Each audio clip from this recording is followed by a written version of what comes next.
On करा फक्त मी सांगतो. बोला सर. आज आपण हडपसर क्षेत्रीय कार्यालय येथे आलो आहोत आणि उपअभियंता दळवी सर यांच्या कॅबिनमध्ये आलो आहोत.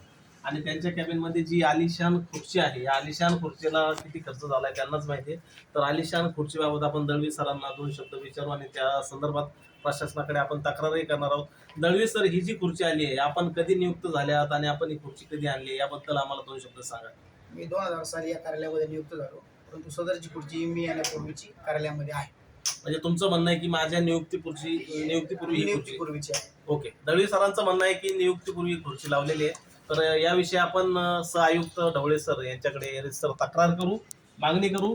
प्रजाही राजा आणि जनतेच्या करातून अनधिकृत प्रकारे अशा खुर्च्या जर येत असतील तर सेवा करण्याऐवजी काहीतरी वेगळाच प्रकार होतोय यावरून स्पष्ट दिसतंय. ही आलिशान खुर्ची लवकरात लवकर बाहेर काढण्यासाठी आपण प्रयत्न करू. धन्यवाद.